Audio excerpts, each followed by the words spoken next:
হিন্দু উদ্বাস্তু যারা ডাক্তার, আমি ডাক্তারদের কথাটাই এখন বলছি, তাদেরকে অনেক রাত্রে রাত 12টার পর সেন্ট্রাল গভর্নমেন্টের লোক আসছে, ইমিগ্রেশন ডিপার্টমেন্টের লোক, মিনিস্ট্রি অফ হোমের লোক, এরা এসে এদেরকে গ্রেপ্তার করছে, ধরছে এবং 1950 সালের আগের দলিল দেখতে চাইছে।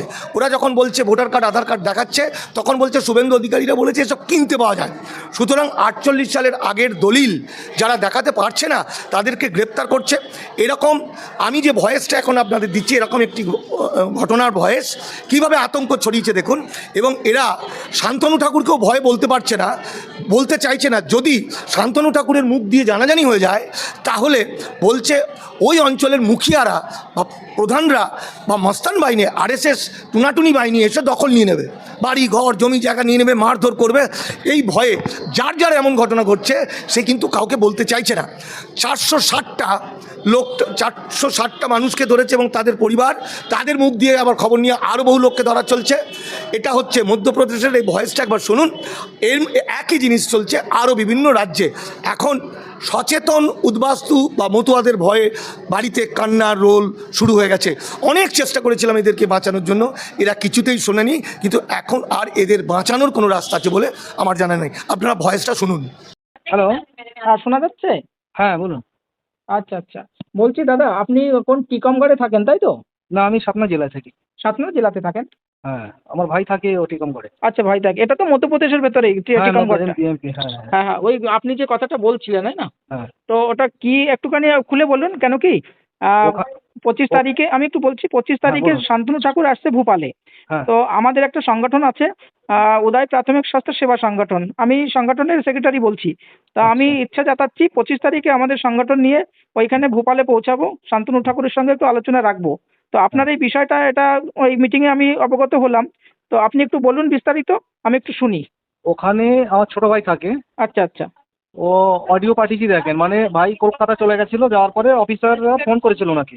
আচ্ছা আচ্ছা অফিসার সিআইডি অফিসার ফোন করলো যে আপনি কোথায়, বলে এখানে, বলে আপনি অফিসে দেখা করুন, পুরো ওখানকার ডকুমেন্টস নিয়ে পশ্চিমবাংলার। আচ্ছা আচ্ছা বললে এবং মাইকে অ্যানাউন্স করলো, পুরো প্রধান সবাই অ্যানাউন্স করছে, যত বাংলাদেশি আছে বাঙালি ডাক্তার হ্যাঁ হ্যাঁ বা বাইরের ঘুষবাইটি, ওদের যেন কেউ থাকতে না দেয় এবং অফিসে এসে দেখা করে। আচ্ছা আচ্ছা। তখন ভাই গেছিল। ভাই আমার হচ্ছে ব্লকে চাকরি করতো, বিডিও অফিসে। এটা কোথায়? এটা বিষ্ণুপুরে, চাকদা বিষ্ণুপুর। চাকদা বিষ্ণুপুরে, হ্যাঁ ঠিক ঠিক। ওখানে ব্লকে চাকরি করতেন ভাই। আচ্ছা আচ্ছা। এবং উনি থানায়ও কাজ করতো। হ্যাঁ হ্যাঁ। তো খুব ভালো লিঙ্ক ছিল। আচ্ছা আচ্ছা এখন ওই আমরা বাবা কাকারা 7 ভাই, ওই সুধাংশু ঠাকুরের হচ্ছে আমি ভাইপো। আচ্ছা আচ্ছা, ঠিক ঠিক আর আমার মানে ওখানে খুব প্রভাব চলে আমাদের। তাও ঠিক ঠিক ঠিক। আমরা বাড়ি ছিলাম না, এই জন্য একটু মানে নেশা পেশা করে লোককে মারামারি এসব করতো, এই জন্য আমরা ধরে নিয়ে এসে এখানে মেডিকেল করে দিয়েছি ওনাকে। হ্যাঁ হ্যাঁ হ্যাঁ, ঠিক ঠিক ঠিক। এখন ওকে ডেকেছে, ও চলে গেছে। হ্যাঁ হ্যাঁ যাওয়ার পরে বলছে ডকুমেন্টস দেখান, আধার কার্ড, প্যান কার্ড, হ্যাঁ হ্যাঁ। Voter card. আচ্ছা তাহলে বলে এটা তো মানে কিনতে পাওয়া যায়, ওখানে তো শুভেন্দু রোজই চিল্লাচ্ছে ওখানে কিনতে পাওয়া যায়, আচ্ছা। এটা চলবে না। হ্যাঁ হ্যাঁ। আপনি আপনার ঠাকুরদাদার জমি দলিলটা দেখান আর 4 পাস সার্টিফিকেটটা দেখান, আচ্ছা আচ্ছা, আমাদের আর কিছু দরকার নেই। ঠিক ঠিক। 8 ঘন্টা ভাইকে বসিয়ে রেখেছিল, হ্যাঁ হ্যাঁ জেরা করেছে। আর ও তো মানে ভাই আমার আবার আধার কার্ডের অফিসারদের সঙ্গে ছিল। হ্যাঁ হ্যাঁ হ্যাঁ ও তো মানে বাংলাদেশিতে ধরতো এরকম, যারা আধার কার্ড জাল করে আসতো। হ্যাঁ হ্যাঁ, ওই অভিজ্ঞতা আছে ওনার। ও বিশাল অভিজ্ঞতা। আচ্ছা। মানে ওকে তো কাঁপাতেই পারেনি। হ্যাঁ হ্যাঁ হ্যাঁ, আর পুরো আমাদের মানে 50-এর ওই পাশে দলিল ফলিল সব রয়েছে আমাদের। রয়েছে, হ্যাঁ, ঠিক ঠিক। হ্যাঁ, তো সব দেওয়ার পরে বাবা কাকা সব এখানেই পড়াশোনা করে আমাদের ঠিক। বনগাঁয়। হ্যাঁ হ্যাঁ। দেওয়ার পরে ওকে কিচ্ছু করতে পারেনি। আচ্ছা আচ্ছা এবার আদার যে বাঙালি সব চলে গেছে। আচ্ছা আচ্ছা। এবার আমাদের পাড়ার এক বাঙালির কাছ থেকে তাকে তো ধরে নিয়ে আসলো, বলে তোর মাকে নিয়ে, বলে আবার ওরা রাত্রে 12টার সময় গিয়ে অ্যাটাক করে, বলে স্যার আপনি তো খুব বিজি মানুষ, হ্যাঁ হ্যাঁ। দিনে তো অসুবিধা আপনার, আমরাই আসছি। আচ্ছা আচ্ছা। তখন ওই গেলে পরে ও সব কিছু মানে খুব মানে এখানকার ও মানে সব সার্টিফিকেট বানিয়ে রেখেছিল, মানে ওই পাড়ের লোক তো, হ্যাঁ হ্যাঁ, এরা ফটাফট টাকা দিয়ে কেনে সব। ঠিক ঠিক ঠিক, একদম। এবার ওখানে গিয়ে দেখলো যে কিছু হলো না। ও বললো আমি আনপড় নিরক্ষর, হ্যাঁ আমি হ্যাঁ একজনের কাছে কাজ শিখতাম, এইখানে এসেছি। হ্যাঁ হ্যাঁ। তখন সে আবার 3 তলা বাড়ি করেছে, বোলেরো আছে, সব আছে। আচ্ছা আচ্ছা। এবার বলে আমার কিছু নেই, ও কিছুই দেখালো না। আধার কার্ড এখানকার ছিল এমপির, হ্যাঁ, সেটা দেখিয়েছে, দেখানোর পরে বলছে সব ফলস, এসব এখানে এমপির কিচ্ছু নেবো না আমি। ঠিক ঠিক। আর তুমি ওখানকার দেখো কিছুই মানে সে বাঁচতেই পারলো না। সে ওই পারের কথা বলতে হলো, মাকে ধরে নিয়ে আসলো, মা আসলো, মা এসে বললো কোথায় বাড়ি কোথায় কি সব কিছু গিয়ে আচ্ছা। ওখানে আপনার বাই ক্যামেরা সহ হ্যাঁ। ওখানে রেকর্ডিং হয়, 8টা অফিসার বসে থাকে, আচ্ছা আচ্ছা। ভিডিও ক্যামেরা হয়, কথা বলে। হ্যাঁ হ্যাঁ আর রেকর্ডিং হবে, আর আপনাকে লিখিতে ওখানে লিখতে হয়, যা বলবেন বয়ান দেবে। ঠিক। আর প্রথমে দুটো পেপার দেবে যে আপনার এখানকার সম্পত্তি আর বাংলা সম্পত্তি লিখে দেন কোথায় কি আছে। হ্যাঁ হ্যাঁ। তখন ওই ছেলেটা বাংলার কিছু লিখছিল না, বলে বাংলার ওই যে ওখানে যে সম্পত্তি কিনেছেন ওখানে যে সেগুলো দেখান, আচ্ছা। ওইগুলি লেখেন। আপনার স্করপিও গাড়ি আছে সেটা দেখান। হুম হুম। লেখেন লিখলো, লিখে তারপরে তো মানে প্রচণ্ড আতঙ্কে আছে। তারপরে 5 ডিমান্ড করেছিল, 2 দিয়ে এখন চুপ করে বসে আছে, আর বলেছে যদি কাউকে বলিস হ্যাঁ হ্যাঁ। ওর আর ইয়ে নেই। 5 মানে 5 লাখ। হ্যাঁ তাই। আচ্ছা তো ওখানে মানে 480 জনকে ধরেছে মনে হয়, আর এখন চলছে আচ্ছা কারবাই। আচ্ছা। হ্যাঁ, এটা বললো এখানে কোনো নেতা বা কোনো কিছু কেউ কিছু করতে পারবে না।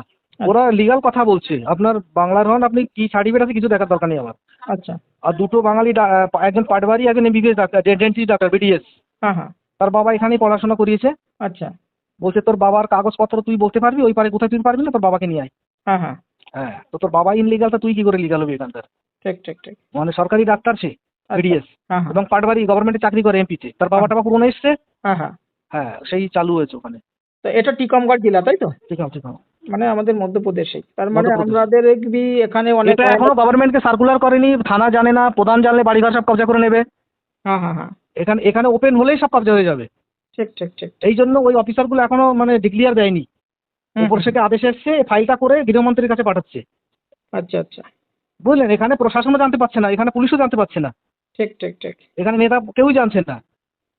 এটা শুধু ওরা নিজেরা ফাইল তৈরি করে স্বাস্থ্য মন্ত্রণালয়, ওই আপনার গৃহ মন্ত্রণালয়ে পাঠাচ্ছে। এখানে যখনই এটা ওপেন হবে, থানেদার জানবে বা পাবলিক জানবে, হ্যাঁ হ্যাঁ।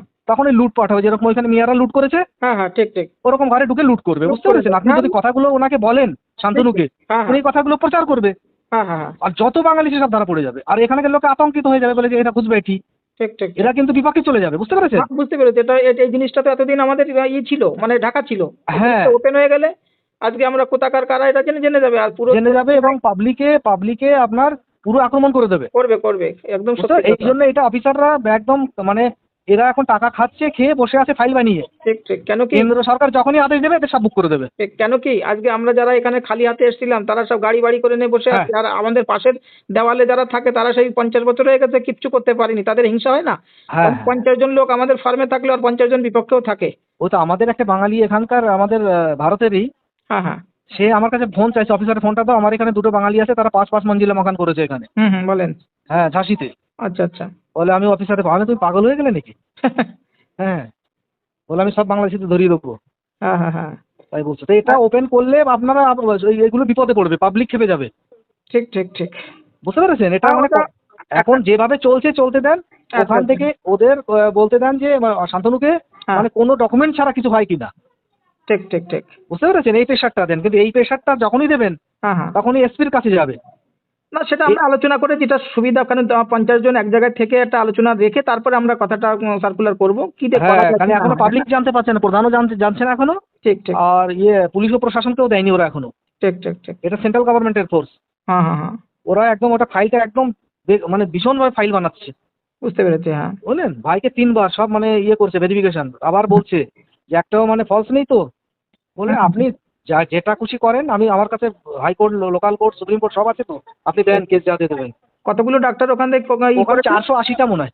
480টা জন মনে হয়। ডাক্তারকে ওই জেলাতে? হ্যাঁ, ওই জেলাতে মানে ওই হ্যাঁ, টিকমগড় ওই জেলায়? জেলাতে, টিকমগড় জেলায় এখনো চলছে। এই টিকমগড় জেলাটা কোন জেলার পাশে? সাতনার?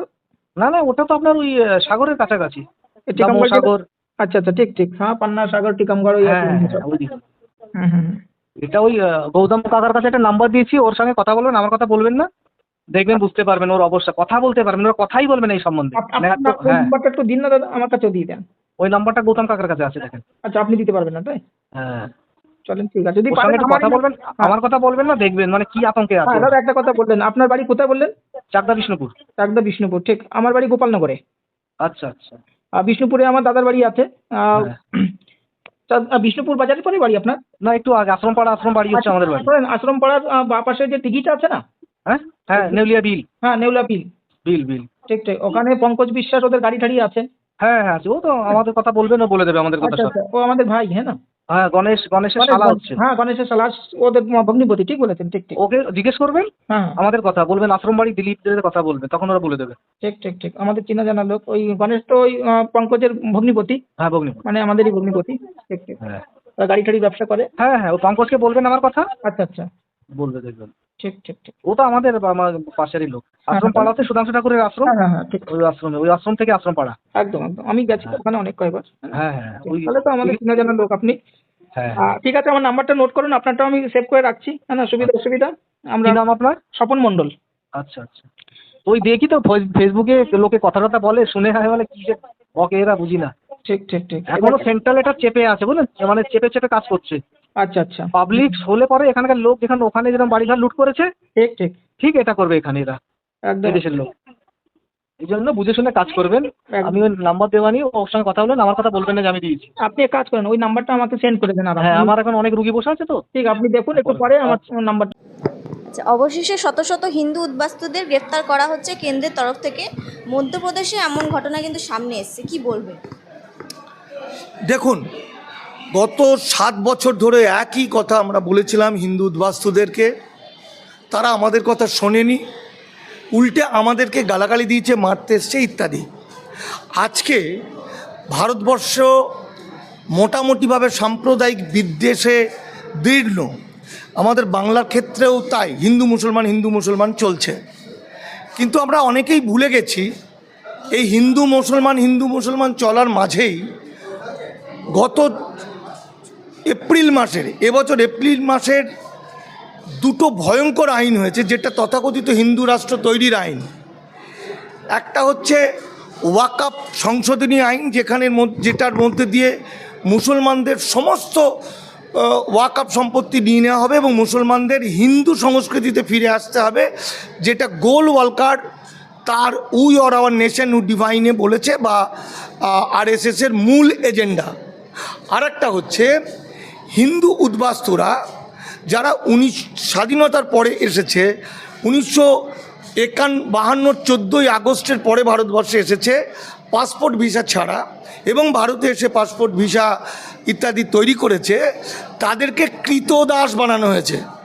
শুনতে কেমন লাগছে? কিন্তু আপনারা গুগল সার্চ করুন, মিনিস্ট্রি অফ হোমে ঢুকুন, দেখুন আইনটার নাম হচ্ছে ইমিগ্রেশন অ্যান্ড ফরেনার্স অ্যাক্ট। এখানে বলছে এই মানুষগুলোকে আপ টু 10 লাখ টাকা ফাইন, 7 বছর জেল, তারপর পুশব্যাক। একটা বাড়ির যদি একাধিক মানুষ থাকে তাহলে অনেক ব্যাপার, তাহলে এই টাকা কেউ দিতে পারবে না। তাহলে দিতে না পারলে তাহলে কি ঘটবে? তাহলে তাকে বন্ডেড লেবার হয়ে থাকতে হবে, তাদের ছাড়ার কোনো আইন নেই।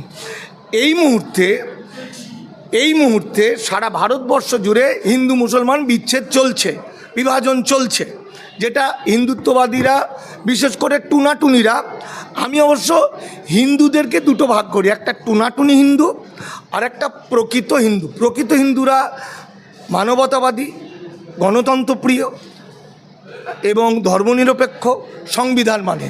আর একটা টুনাটুনি হিন্দু যারা কুৎসিত, যারা গোবর এবং গরুর মুত খায়, যারা সন্ত্রাসবাদী, যারা কুৎসা করার লোক, যারা বদমাইশ। এই সনাতনী শব্দটাকে আমি আর কালিমালিপ্ত না করে ওটাকে টুনাটুনি বলছি, কারণ সনাতনীর সঙ্গে এই হিন্দুদের কোনো সম্পর্ক নেই। সনাতনী একটা বৌদ্ধ ধর্মকে সনাতন বলা হতো।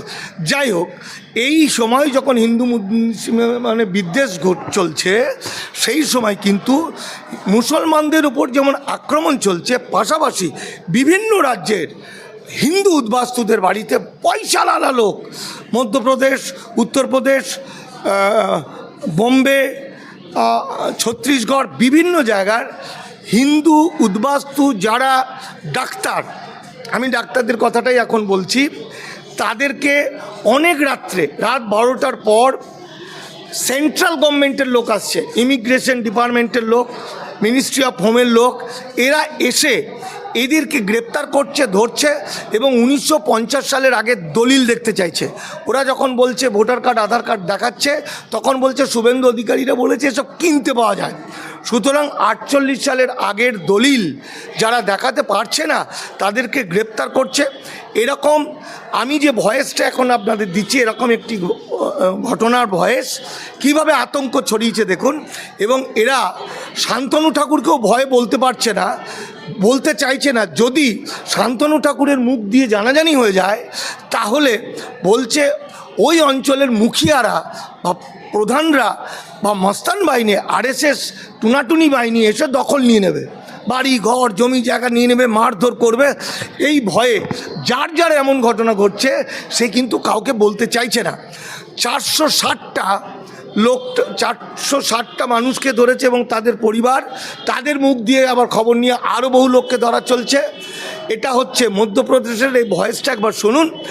এর একই জিনিস চলছে আরও বিভিন্ন রাজ্যে। এখন সচেতন উদ্বাস্তু বা মতুয়াদের ভয়ে বাড়িতে কান্নার রোল শুরু হয়ে গেছে। অনেক চেষ্টা করেছিলাম এদেরকে বাঁচানোর জন্য, এরা কিছুতেই শোনেনি, কিন্তু এখন আর এদের বাঁচানোর কোনো রাস্তা আছে বলে আমার জানা নেই। আপনারা ভয়েসটা শুনুন।